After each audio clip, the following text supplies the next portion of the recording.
Hello everyone. तो स्वागत है आप सभी का आज के इस वीडियो पे। हमारा टॉपिक है इवैल्यूएशन यानी मूल्यांकन। आज हम मूल्यांकन पर बात करेंगे। तो सबसे पहले हम उसके कॉन्सेप्ट, इंट्रोडक्शन, मीनिंग और डेफिनेशन पर बात करेंगे, यानी हिंदी में अवधारणा, परिचय, अर्थ और परिभाषा। तो चलिए, वीडियो स्टार्ट करने से पहले आपसे रिक्वेस्ट है कि वीडियो अगर पसंद आया तो वीडियो को लाइक, कमेंट एंड शेयर ज़रूर कर दीजिएगा, और अगर चैनल पर नए हैं तो चैनल को सब्सक्राइब कर दीजिएगा। तो चलिए, सबसे पहले जानते हैं इवैल्यूएशन यानी मूल्यांकन के बारे में। हम सबसे पहले मूल्यांकन की अवधारणा यानी उसके कॉन्सेप्ट पर बात करेंगे। ठीक है, तो उसका कॉन्सेप्ट है, आधुनिक काल में मूल्यांकन के बिना शिक्षा, मनोविज्ञान तथा अन्य विषय ही नहीं बल्कि मानव जीवन भी व्यर्थ प्रतीत होने लगा है। यानी आज के समय में मूल्यांकन का महत्व इतना अधिक बढ़ गया है कि इसका उपयोग शिक्षा, मनोविज्ञान के साथ साथ अन्य विषयों में भी होने लगा है, और साथ ही मानव के जीवन में भी इसका बहुत ही ज़्यादा महत्व बढ़ गया है। और मूल्यांकन के बिना शिक्षा, मनोविज्ञान के साथ साथ अन्य विषय भी, और उसके साथ साथ मानव जीवन भी जो है व्यर्थ सा लगने लगा है। मूल्यांकन एक निरंतर चलने वाली प्रक्रिया है। मानव के जन्म से लेकर मृत्यु तक चलने वाली इस प्रक्रिया का जीवन एवं दर्शन के क्षेत्र में आवश्यकता रहती है, और शिक्षा का संबंध बालक के सर्वांगीण विकास से है। यानी मनुष्य के जन्म से लेकर उसके मृत्यु तक मूल्यांकन की जो ये प्रक्रिया है, ये चलती रहती है, निरंतर चलती रहती है। ठीक है, मनुष्य जब से जन्म लेता है तब से उसका मूल्यांकन आरंभ हो जाता है, और पूरे मृत्यु के पश्चात ही ये खत्म होता है। इसीलिए इसे निरंतर चलने वाली प्रक्रिया कहा गया है। और ये प्रक्रिया जो है, ये मनुष्य के जीवन एवं दर्शन के क्षेत्र में इसकी बहुत ही आवश्यकता रहती है। और साथ ही शिक्षा का सीधा संबंध बालक के सर्वांगीण विकास से है। यहाँ सर्वांगीण विकास का अर्थ है कि बालक के तीनों पक्षों का, यानी उनके सभी पक्षों का विकास करना, जैसे उनका ज्ञानात्मक, बोधात्मक और क्रियात्मक, इन सभी पक्षों का विकास करना ही शिक्षा का मूल उद्देश्य है। और शिक्षा के उद्देश्यों को प्राप्त करके बालक का सर्वांगीण विकास किया जा सकता है। मूल्यांकन शिक्षा के उद्देश्यों पर आधारित है, और शिक्षा का उद्देश्य है कि व्यक्ति की आंतरिक क्षमताओं का सर्वांगीण विकास करे, जिससे कि वह समाज में अपना समायोजन स्थापित करने के साथ ही समाज के प्रति अपने दायित्वों का निर्वाह कर सके। यानी शिक्षा के उद्देश्य को प्राप्त करके हम बालक के सभी पक्षों का, यानी उनका सर्वांगीण विकास कर सकते हैं। देखिए, शिक्षा का जो उद्देश्य है बालकों का सर्वांगीण विकास करना है, इसलिए किसी भी व्यक्ति का समय समय पर मूल्यांकन होता रहता है। ठीक है, तो इसीलिए मूल्यांकन जो है वो शिक्षा के उद्देश्यों पर ही आधारित रहता है।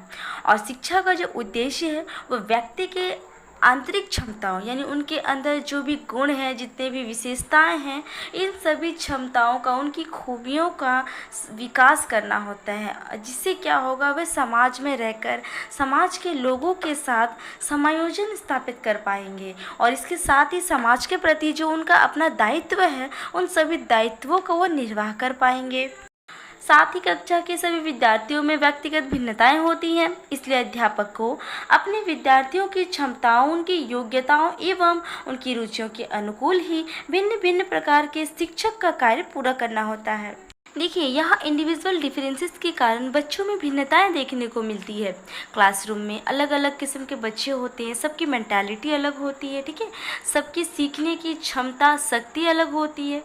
इसीलिए क्या होता है, क्लासरूम में इंडिविजुअल डिफरेंसेस यानी व्यक्तिगत भिन्नताएं होती हैं, और इन्हीं भिन्नताओं के आधार पर उनकी योग्यताएं, क्षमताएं, उनकी अपनी अपनी रुचियां भी अलग अलग होती है। और इसलिए टीचर्स को अपने स्टूडेंट्स की इन्हीं क्षमताओं, योग्यताओं और इन्हीं रुचियों को आधार पर ही अलग अलग प्रकार की शिक्षण विधियों का प्रयोग करना पड़ता है, और शिक्षक के कार्य को पूरा करना होता है। और उनकी इन्हीं विशेषताओं को पहचानने के लिए टीचर्स समय समय पर उनका मूल्यांकन करते रहते हैं, तभी जाकर वे उन विद्यार्थियों की क्षमताओं, योग्यता और उनकी रुचियों के बारे में पता कर पाते हैं, और उसके आधार पर ही शिक्षण का कार्य पूरा कर पाते हैं। तो हमने मूल्यांकन के कॉन्सेप्ट के बारे में जाना। अब हम आते हैं मूल्यांकन के परिचय यानी इसके इंट्रोडक्शन पर बात करते हैं। मूल्यांकन एक व्यापक और निरंतर चलने वाली प्रक्रिया है, जिसके द्वारा ये जानने का प्रयास किया जाता है कि पूरे वर्ष दिखाए जाने के दौरान छात्रों ने क्या क्या सीखा, उनकी रुचि तथा व्यवहार में कहाँ तक परिवर्तन हुआ, तथा उनका कितना सर्वांगीण विकास हुआ। और इसका पता लगाने के लिए शिक्षक को समय समय पर विभिन्न प्रकार के मापन करने पड़ते हैं तथा उनका वार्षिक परीक्षण लेनी होती है। इसे ही हम मूल्यांकन कहते हैं। यानी कुल मिलाकर कहें तो मूल्यांकन जो है ये बहुत ही व्यापक प्रक्रिया है, क्योंकि ये व्यक्ति के पूरे जीवन भर, उनके जन्म से लेकर उनकी मृत्यु तक ये निरंतर चलती रहती है। इसीलिए इसे एक व्यापक प्रक्रिया माना गया है। और इस प्रक्रिया के द्वारा टीचर्स ये जानने का प्रयास करते हैं कि छात्रों ने पूरे वर्ष के दौरान, पूरी एकेडमिक के दौरान, पूरे सेशन भर में क्या क्या सीखा है, उनकी रुचि और उनके व्यवहार में कहाँ तक चेंजेस आए हैं, ठीक है, तथा उनका कितना सर्वांगीण विकास हुआ है। तो इन सभी चीज़ों का पता लगाने के लिए टीचर्स क्या करते हैं, समय समय पर उनका मापन करते रहते हैं। समय समय पर विभिन्न प्रकार के मापन होते हैं, बहुत सारे टेस्ट होते हैं तथा साथ ही वर्ष के अंत में, ठीक है, साल के अंत में एक वार्षिक परीक्षा लेनी होती है और इसे ही हम मूल्यांकन कहते हैं। यानी सिंपल भाषा में कहें तो पूरी साल पढ़ाए जाने के बाद जो साल के अंत में जो फाइनल एग्ज़ाम लिया जाता है उसे ही मूल्यांकन यानी इवैल्यूएशन कहते हैं। इस मूल्यांकन के द्वारा यह पता चलता है कि पूरे वर्ष भर पढ़ने के दौरान बच्चों ने क्या क्या सीखा, उनके बिहेवियर में कहाँ तक चेंजेस आए हैं और उनका कितना ओवरऑल डेवलपमेंट हुआ। तो इन सभी चीज़ों का पता लगाने के लिए टीचर्स साल के अंत में एग्ज़ाम्स, फाइनल एग्ज़ाम्स लेते हैं, जिसे ही हम मूल्यांकन या इवैल्यूएशन कहते हैं। और इस प्रकार शिक्षा में मूल्यांकन से तात्पर्य उसी प्रक्रिया से है जिसमें शिक्षक एक छात्र की शैक्षिक उपलब्धि का पता लगाता है। यानी शिक्षा के क्षेत्र में मूल्यांकन प्रक्रिया द्वारा टीचर्स क्या करते हैं, छात्रों द्वारा प्राप्त की गई जो अचीवमेंट होता है, जो एजुकेशनल अचीवमेंट होता है, जिसको हम हिंदी में शैक्षिक उपलब्धि कहते हैं, इन सभी चीज़ों का पता लगाया जाता है। तो मूल्यांकन के परिचय को जानने के बाद अब हम उसके अर्थ यानी उसकी मीनिंग पर बात करेंगे। ठीक है, मूल्यांकन दो शब्दों से मिलकर बना है, मूल्य और अंकन। इस प्रकार मूल्यांकन का शाब्दिक अर्थ है किसी भी व्यक्ति या वस्तु में निहित मूल्य को आंकना या मापना। अन्य शब्दों में मूल्यांकन वह प्रक्रिया है जिसके द्वारा किसी कार्य, वस्तु या व्यक्ति का मूल्य निश्चित किया जाता है।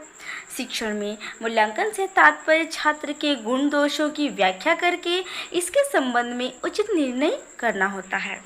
देखिए, यहाँ मूल्य और अंकन के मेल से मूल्यांकन शब्द बना है, ठीक है, और इस मूल्यांकन शब्द का शाब्दिक अर्थ है किसी व्यक्ति या किसी वस्तु के अंदर जो उसका मूल्य है, जो उसका वैल्यू है, उसको आंकना या मापना, ठीक है। या दूसरे शब्दों में कह सकते हैं कि मूल्यांकन वह प्रक्रिया है जिसके द्वारा किसी व्यक्ति या वस्तु की जो वैल्यू है, उसका जो मूल्य है, उसे हम निर्धारित करते हैं या उसे हम निश्चित करते हैं। ठीक उसी प्रकार शिक्षण के क्षेत्र में मूल्यांकन से तात्पर्य छात्रों के अंदर जो क्वालिटी होती है, उनका जो गुण दोष होता है, इन सभी गुण दोषों की व्याख्या करके उनके संबंध में एक उचित निर्णय स्थापित किया जाता है। क्योंकि देखिए, सभी बच्चों में गुण हो ये ज़रूरी तो नहीं है। कुछ बच्चों में कुछ दोष पाए जाते हैं, किसी में कुछ गुण पाए जाते हैं, तो सबकी अलग अलग क्वालिटी होती है। तो इन सभी चीज़ों को मूल्यांकन प्रक्रिया के माध्यम से पहचाना जाता है और उसकी व्याख्या करके उनके संबंध में एक उचित निर्णय किया जाता है।